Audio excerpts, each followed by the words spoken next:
Today's scripture reading is going to be from 3 separate passages. It's going to be Exodus 20, verses 8 through 11, Mark 2, 23 through 28, and Hebrews 4, verses 9 and 10.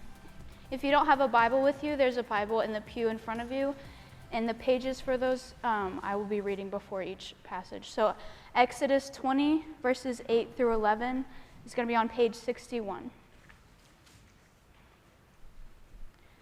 Remember the Sabbath day to keep it holy. 6 days you shall labor and do all your work, but the 7th day is a Sabbath to the Lord your God. On it you shall not do any work, you or your son or your daughter, your male servant or your female servant, or your livestock, or the sojourner who is within your gates. For in 6 days the Lord made heaven and earth, the sea and all that is in them, and rested on the 7th day. Therefore the Lord blessed the Sabbath day and made it holy. Mark 2, 23 through 28 is on page 838. One Sabbath he was going through the grain fields, and as they made their way, his disciples began to pluck heads of grain, and the Pharisees were saying to him, "Look, why are they doing what is not lawful on the Sabbath?" And he said to them, "Have you never read what David did when he was in need and was hungry, he and those who were with him, how he entered the house of God in the time of Abiathar of the high priest and ate the bread of the presence, which it is not lawful for any but the priest to eat, and also gave it to those who were with him? And he said to them, the Sabbath was made for man, not man for the Sabbath. So the Son of Man is Lord even on the Sabbath." Hebrews is on page 1002. So then, there remains a Sabbath rest for the people of God, for whoever has entered God's rest has also rested from his works as God did from his. This is the word of the Lord.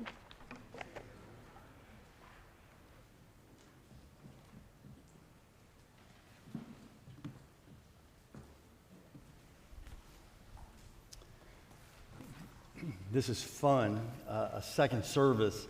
One of my goals is to clean up the mess-ups in the first service so you don't get them, all right? So and one of them is, do I have the sound right now? Is everything okay?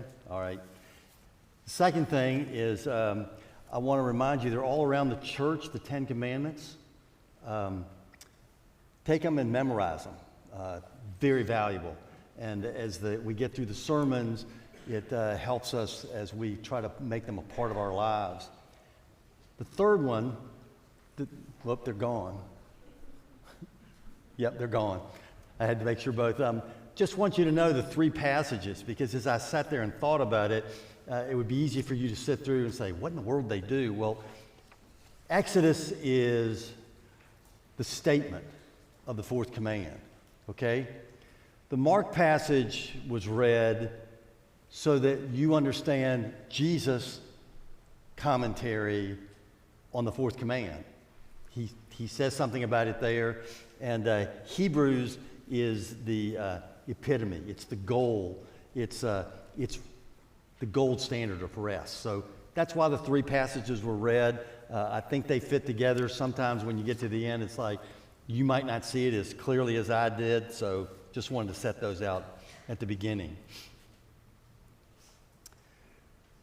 When my oldest daughter, who now celebrates her 29th birthday, was 4, she was 4 at one point, she came into the house. We were in Dallas. I was in grad school, and she was the joy of my life, and she comes in and she's crying.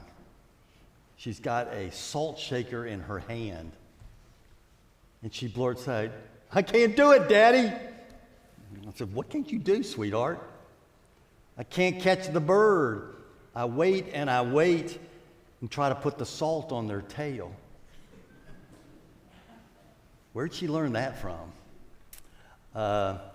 Reality was she learned it from her old man, who loved to watch her run after birds. And I said, Krista, you could catch one day. All you have to do is put some salt on his tail. And you looked at me and you say, what a low-life father that is. That's true. But as we turn our attention to the 4th command, I've got to tell you, a favorite story in my family becomes a way to help us prepare for Sabbath. The fourth command, remember the Sabbath day to keep it holy. And I want to suggest that Krista's dilemma sort of encapsulates the problems with this command. We ask you as you came to think about the fact that the 9 commandments, we all, in varying degrees, admit we understand them, and in our better days, we ought to do them. But this fourth command, man, that's a monkey wrench in the whole thing. It's just like, so what is Sabbath? And it's like poor Krista is trying to put salt on the bird's tail, and we're trying to figure out what Sabbath is. And I think often what we do is we end up putting salt on it, and we never think about it. That was Krista's problem. If she could put salt on the tail of a bird, either the bird was dead or inebriated, one of the two, okay? Because you can't catch the bird that way. And as evil as I was to kid her with that and her not know it, the important thing was that she grasped the bigger picture. Let me state at the very beginning, you can't understand rest until you deal with work. And the reality is this. What we find is my work is important, but sometimes it's muddle-headed. Sometimes my work drives me from the important things in life. Sometimes my work drives me from the most important thing. And when that happens, I need to understand Sabbath. Now, Sabbath is difficult. Man, I read and read and read. I've got 30 pages of notes, and it's just like, good grief. How do I put this thing together? And it's not because I'm stupid, but just think about some of the problems. Sabbath is key to the Old Testament. It's all over the place. When you put the glasses of Sabbath on, Sabbath is everywhere in the Old Testament. As a matter of fact, Sabbath is so important that it carried the possibility of the death penalty. Go figure that one out, okay? That's part of us learning rest. As central as it was to the Old Testament, you move to the New Testament, and it's one of the only one of the 10 commandments not mentioned.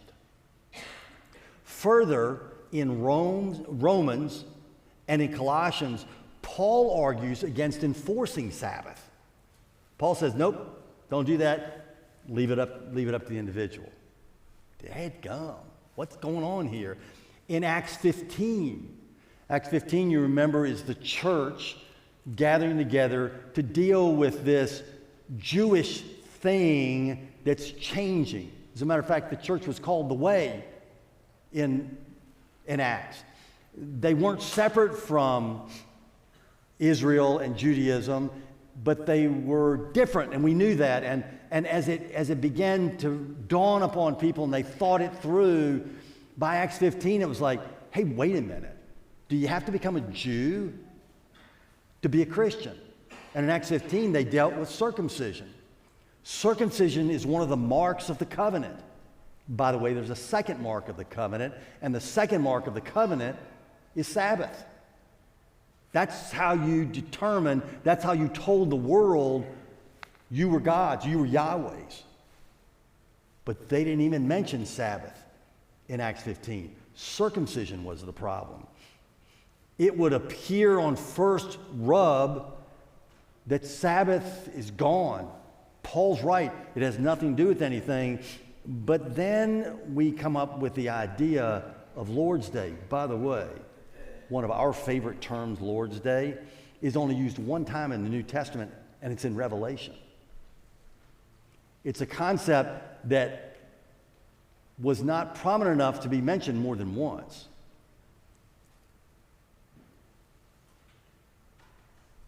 The early church, though, as you read through Acts, particularly Acts, you find that somehow the church, when it first started, always went to Sabbath service. That's where the gospel got started. But as you start reading past Acts, you start to realize, hey, this first day thing, this Sunday thing is going on, and it's a happening thing. So when we read Lord's Day and we think Lord's Day is all over the New Testament, it's not. It's only used one time. That's not to mention what history has done with it. Lord's Day is so difficult that in the wisdom of the pastoral staff, we're going to take 2 weeks on it.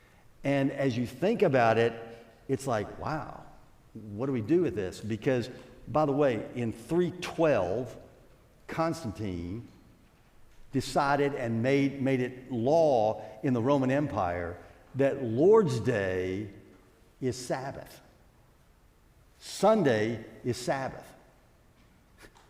Constantine's not a theologian, okay?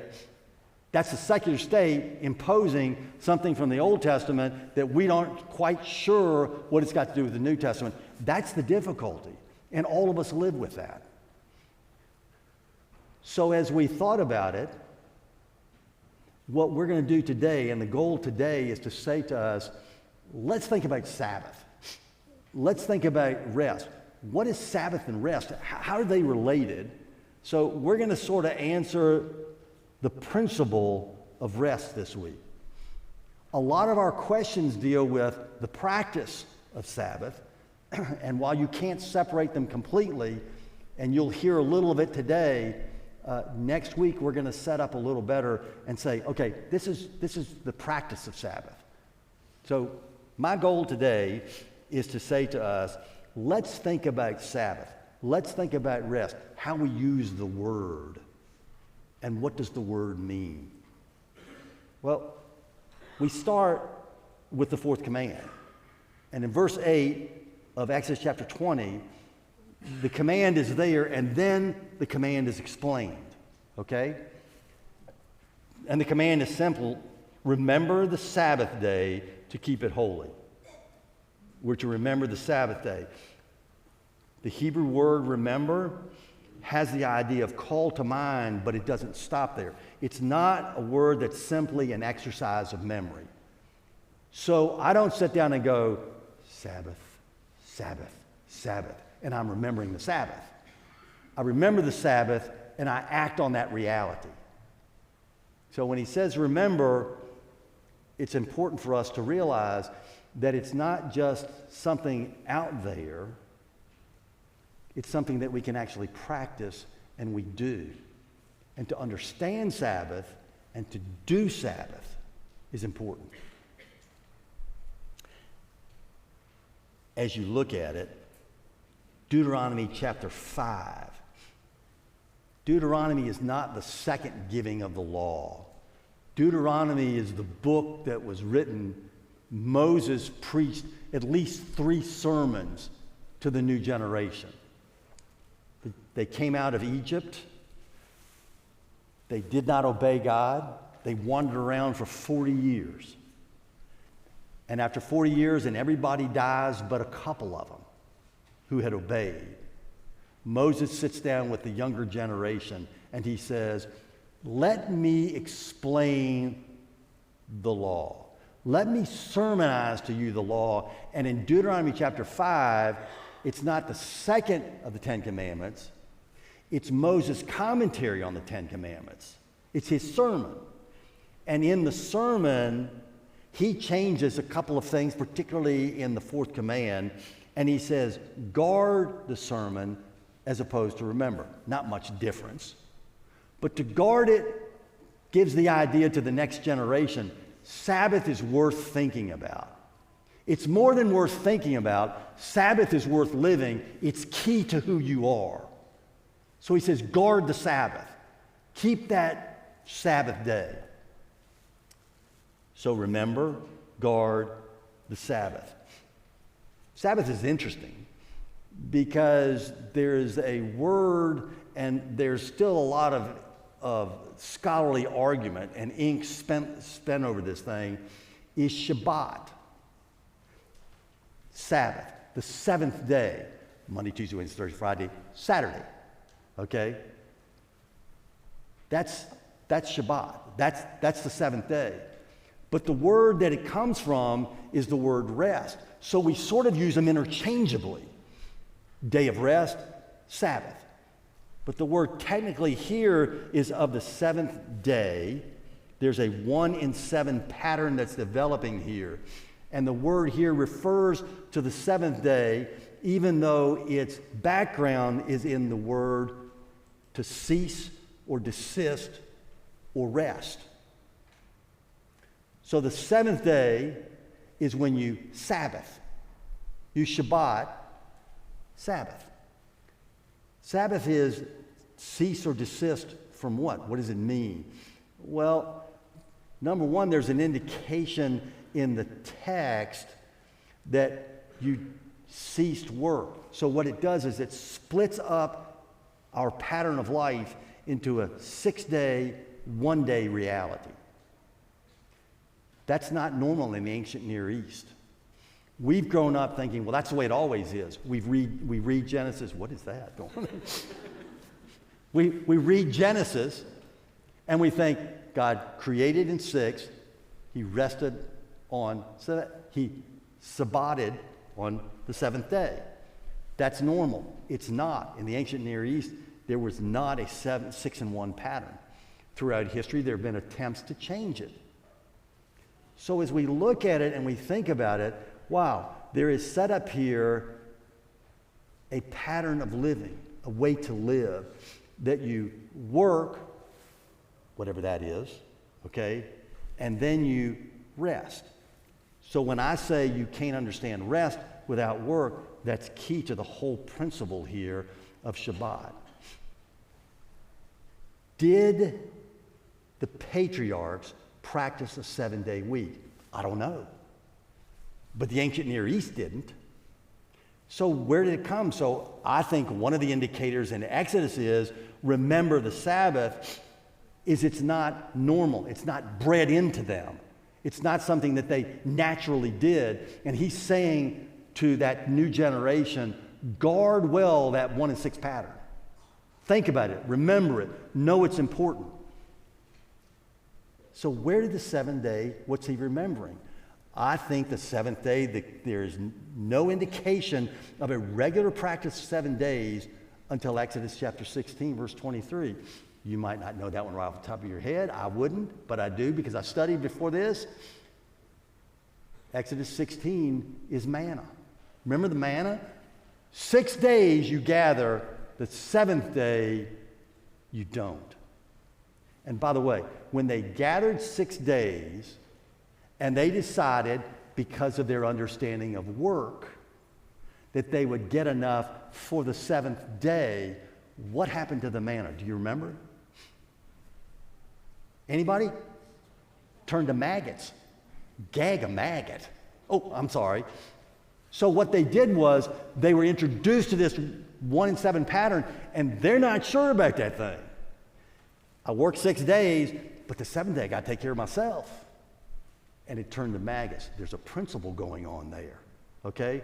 We also recognize that by Exodus 23, just 3 chapters later, the principle of rest becomes a principle that's applied to every 6 years. You work 6 years, and then the 7th year, you stop. Dog, if 1 day a week messes our minds up, 6 years messes our mind up, because for a whole year, we don't work. The manna was going to turn to maggots in a year anyhow, for crying out loud. How do you make it through that year? So we're starting to learn about Sabbath and what it does. The last thing I want us to observe on remember the Sabbath day to keep it holy is the word holy. The word holy is the word that has the idea to set it apart for special care and deference. So in the command, they are told to treat this Sabbath 1 in 7 principle. But the principle is not simply 1 in 7. It turns to every 6 years. There's a 7th year off. And by the way, there's a 49-year manifestation of this. It's all the way through the Old Testament, Sabbath. And Sabbath is not simply a 1 in 7 pattern. It's a principle of rest as opposed to work. Wow. So when I get there, I'm like, so what's this rest look like? Are they told to work hard and then on Sunday sit down in your lazy chair and do nothing? Okay? Work 6 years and then you get to be a bum and don't have to do anything for a year. That's the 6-7 pattern. Still 1 in 7. 6 years you do it, and then there's a 7th year of Sabbath, of rest. Wow.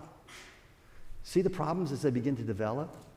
When we do that, we've done pretty technical, just plain down in the dirt and dirty stuff. But for us to really understand Sabbath, so that we don't go around dumping salt on the bird's tail and think we've got it, I suggest to you the best or the easiest or the way we're going to do it is we're going to look at the rationale given for rest.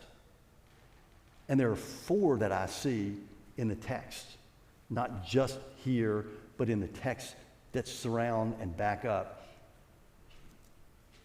the 4th command. The first one is in Exodus.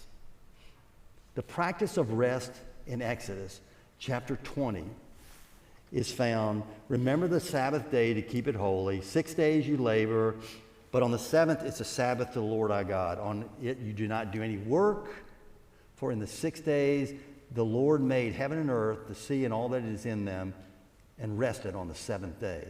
Therefore God blessed the Sabbath day. Now, whether it was practiced by everybody or not, it's at the core of the creation account. In Genesis chapter 2, verses 1 through 3, you might want to turn there. Genesis chapter 2, 1 through 3. Thus the heavens and the earth were finished, and all the host of them, and on the 7th day God finished his work that he had done, and he rested. Now, I want to suggest to you that when we're trying to develop this idea of rest, and we're just going to develop it as a principle this week. We'll talk about the practice a little more next week. But the principle of practice is we rest because God rested. Now, may I suggest, without being presumptive, that God's rest was not God got up Saturday morning and said, dog, that was a tough week. I have worked myself to death. I just need to go flop in the lazy boy and take a day off. I don't think it's what he's saying here at all. There are some who might think that, but I think it's a rather difficult reading of the text. I want to remind you, in terms of understanding, that chapters and verses are gifts from men to us, but they're not inspired. And one of the problems here is that verse 31 of chapter 1 is mentally divorced from chapter 2, verse 1. So the background for thus the heavens and the earth were finished is what we need to think about. And in chapter 1, verse 31, and God saw everything that he had made, and behold, it was very good, and there was evening, and there was morning the 6th day. Seems to me, I suggest to you, that the practice of rest being linked to God is not a practice that says work is bad and you stop work and you become lazy. I think what it's saying is this. 6 days God did everything. He did a very good job of it. And he sat down on the 7th day and he says, and I say this with trepidation, I did a good job. Not prideful. He looks and he says, man, everything I did was good. Work is wonderful, but if you don't appreciate work, it's bad. I remember my sister was married to a man that was one of my best friends. He is now home in glory. And I remember the house we grew up in, and Donnie did not grow up in the same house. And one day Martha said, Donnie set me down and said, you don't appreciate work. You think it's just trouble. And that was right. Donnie worked and knew how to work. What Donnie didn't know was how to rest, and he had to learn that. What we had to do was had to learn how to work. So work and rest are not juxtaposed as if work is bad and rest is good. Rather, what Genesis 1 does is Genesis 1 says, hey, there's a time and a place for everything. There's a time and a place for work. But if you don't stop your work and sit down and reflect on what God has done and is doing, you're in trouble. Work is not bad, but work can be dangerous because it diverts my eyes from the really important stuff. Okay? And God sits down and he saw everything he's made was good. There was joy and there was fulfillment. He created. We create. He is Lord over time. And in Genesis 1, God says,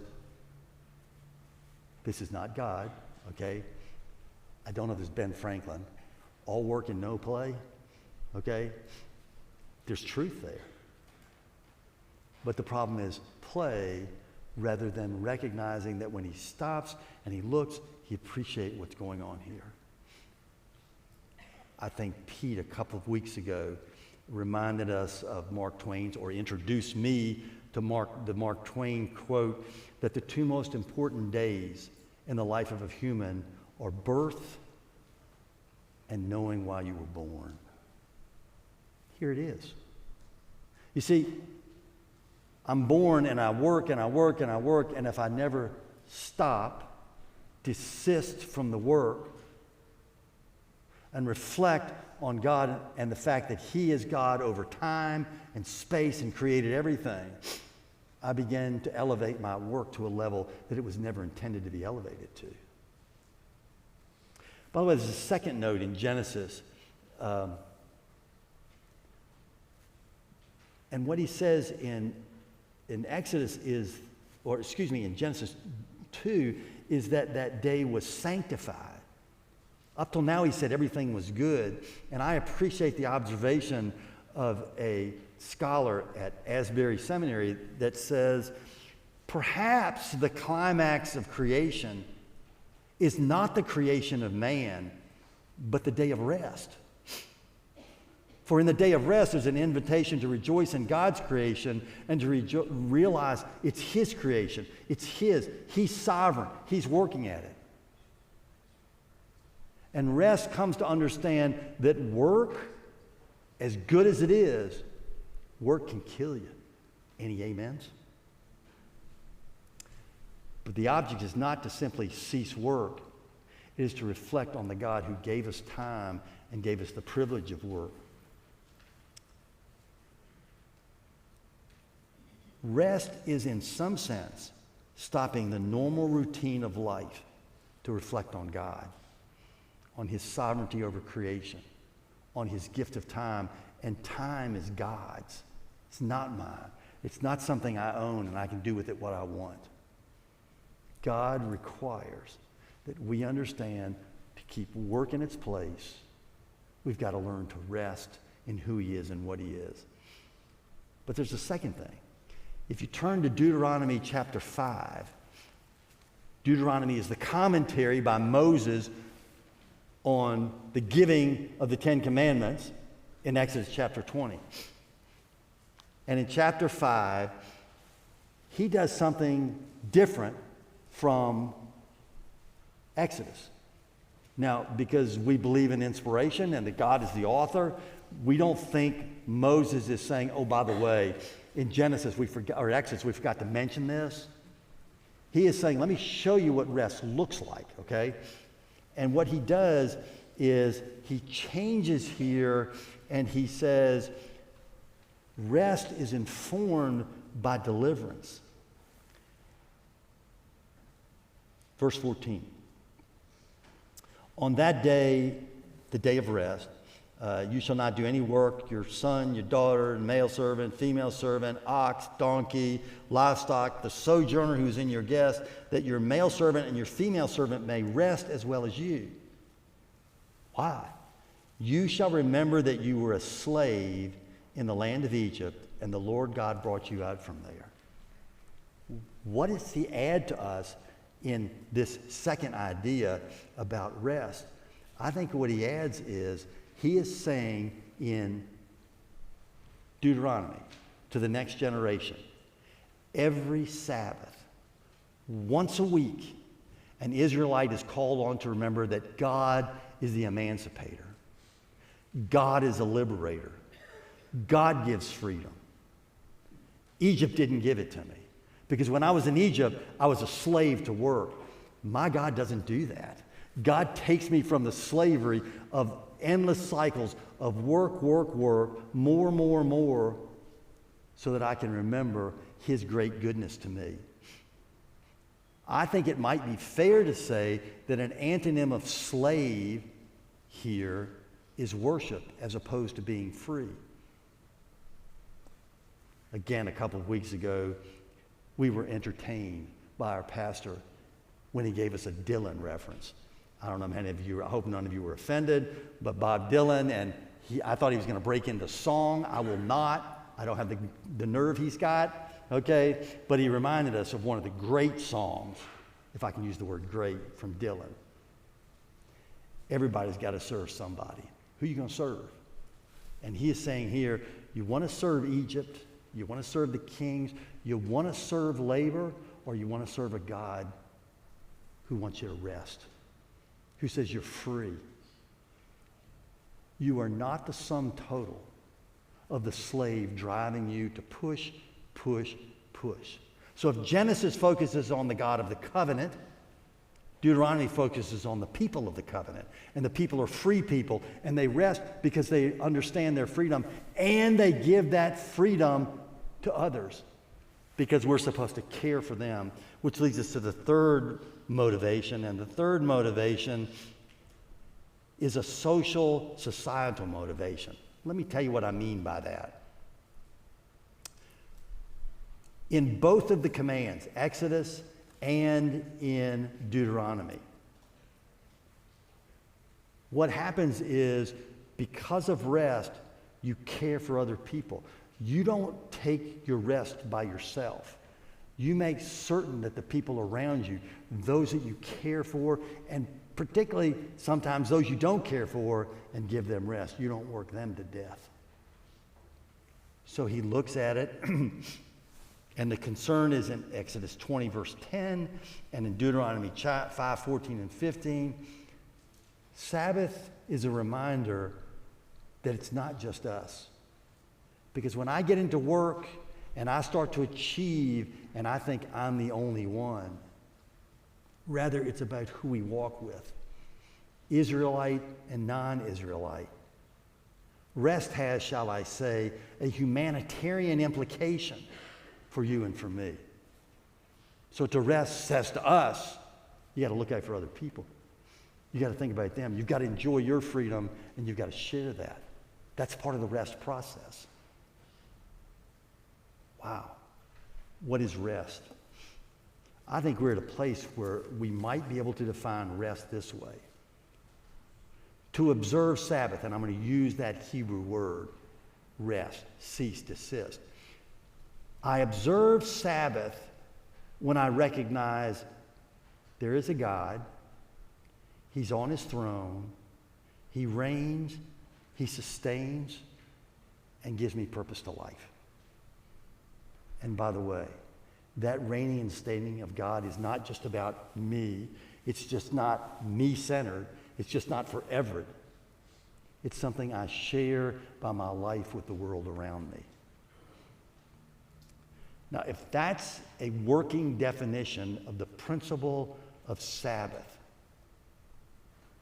then I think we're probably ready to answer the three lessons we've been looking at in each of the commands. What is it that we learn about God? You remember Krista? You remember that sorry buzzard of a father she had, who encouraged her to think that if she could put salt on the tail of a bird, she could catch the bird. Sometimes we need to be reminded that unlike Krista's father, God doesn't tell us something just to frustrate us. God, I can't do it. I just can't rest. He's not doing that. Okay? He is a God who cares for us and loves us in such a way that we come to understand he's not a demanding buzzard. He's a giver. He loves to give. The world doesn't understand that. And part of it is they only take half of what he says and they don't take the other half. In Genesis, I'm always intrigued by the conversation amongst the Trinity. When they're looking at the dudes building the tower and they say to themselves, there's not a thing men can't do. And God the Son doesn't say to God the Father, whoa, Dad, we're God, they're not. He lets it go. Because men, male, female, have amazing abilities. And the work relationship with rest is all about the nature of God. God doesn't tell you, work, now go work a little harder. But we do that. Because what we learn about men is we tend to overstep and step outside of who we are and what we are. The word is hubris. We begin to think that our work matters and that's the only thing that matters. If I just work a little harder, if I just do this, I'll get it. And there's something born in us that says, that's right, work hard. But the call is not to desist from work. The call is to not deify work and to remember who it is that we worship. We worship God. And the reality in rest is we sit down and we say, hey, I might not be a billionaire inventor, Elon Musk, but I'm pretty good and I can do some things. And if I just work harder, I could be Elon Musk. I'm not going to be Elon Musk. As a matter of fact, I don't want to be Elon Musk. Okay? Why? Because we're taught to rest. And by the way, if you think that comes easy, it does not come easy for me. It doesn't come easy for me. I don't think it comes easy for you. But what we learn about ourselves is there is a propensity, there's a proclivity to move out of our space as a finite created being into God's space. And when I look at this command, this principle of rest, rest constantly keeps me in my place and calls me to check my hubris out. I told you there were 4. If you've been keeping count, I hope you have. I've only said 3 of them. And that's because of this.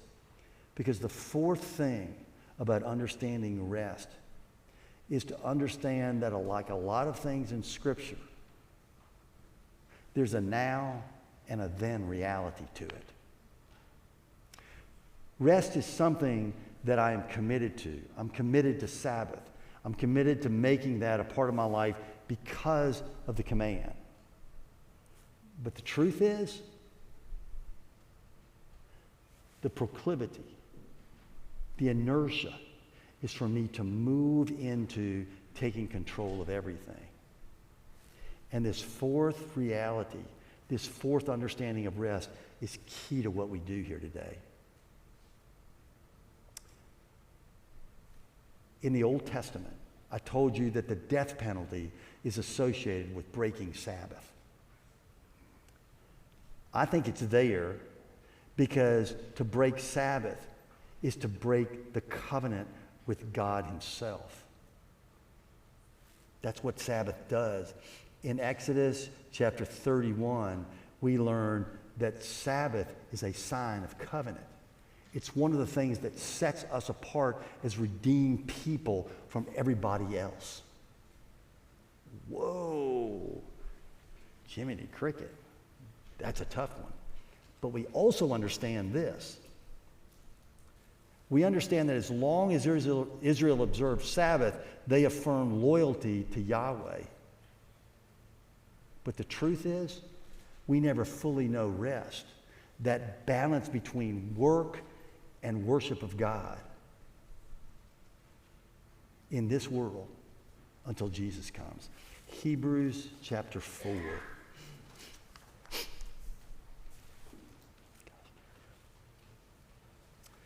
So then, verse 9, so then there remains a Sabbath rest, okay, for the people of God. For whoever has entered God's rest has also rested from his works as God did from his. I think the greatest expression of our inability to rest is the day we were born, we knew we were doomed.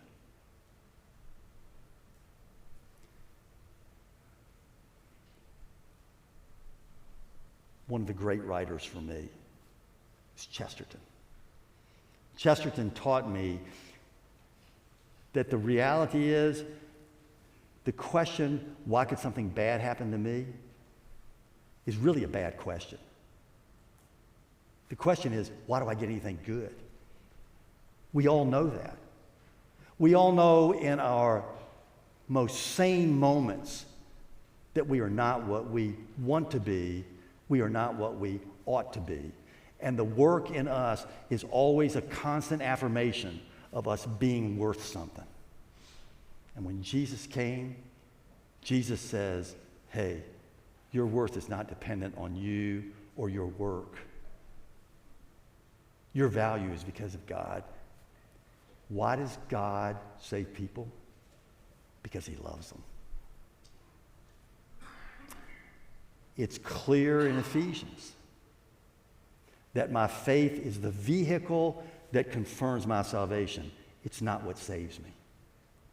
The old illustration is you can have a lot of faith in a weak object and kill yourself. You can have very little faith in a strong object and you can make it. That's the principle. Because real rest is about coming to find your rest in Jesus Christ. And if you're here this morning and you don't know Jesus Christ, you're like my daughter shaking salt on the bird and thinking your life's going to make sense. But when you come to realize that it's not about shaking, it's not about going to church, it's not about one day in 7, it's about coming to grips with the fact that there's something deficient in me. I am not good enough. But the reality is when I come to the end of life, it's not whether I'm good enough or not. It's whether I've come to grips with my basic badness. And I find my goodness in something I don't do, but has been done for me. The principle of Sabbath is an interesting principle. How do I close it? How do I finish it out? For me, I find us to be like the little kid, the 2-year-old, who you put down for the nap, who is so tired they can't see straight, but they fight sleep. I think that's what rest does. And the older I get, the more like my only hope is my faithful Savior, Jesus Christ. It happened to me a long time ago. But at the age I'm at now, I'm starting to realize it more and more and more. Have you come to the place in your life where that foment, that unrest, you can't do it, and you know how to live with it? I think the best way for me to explain it, Sabbath, is a computer. I hate computers. I love computers. And I am certain there is a special demon of computers. I'm certain of it. By the way, if you want to know how certain I am, at 9 o'clock yesterday morning, while I was working through the final polish of the draft, I hit the wrong button. And there was no sermon. And I ain't smart enough to remember it. And I'm like, I hate computers. Dadgummit, the poor dog looked at me like, what's going on? And as I've learned computers, I would call somebody, what do I do? What do I do? And there was a constant refrain. Turn the computer down, let it sit for a while, and turn it back on. That's Sabbath. That's what it is. And every week, we practice it. Maybe we ought to think about practicing it every 7 years. Maybe we ought to think about rest so much that the principle becomes a very integral part of our lives. The best I can say is this. Rest is probably best subsumed under this concept of worship. And there is a song that I have fallen in love with recently. Christ is mine forevermore. Wow. Mine are days God's numbered. I was made to walk with him. But the one that gets me, the one that when you sit beside me, the tears come to my eyes. Part of it's because I'm an old man, okay? But part of it is it just warms my heart. Mine are keys to Zion city, where beside the King I'll walk. For there my heart has found its treasure. Christ is mine forevermore. Sabbath rest is practicing the presence of God every week because we need to be reminded that I can't get it done by myself. I not only need God, he offers himself to me.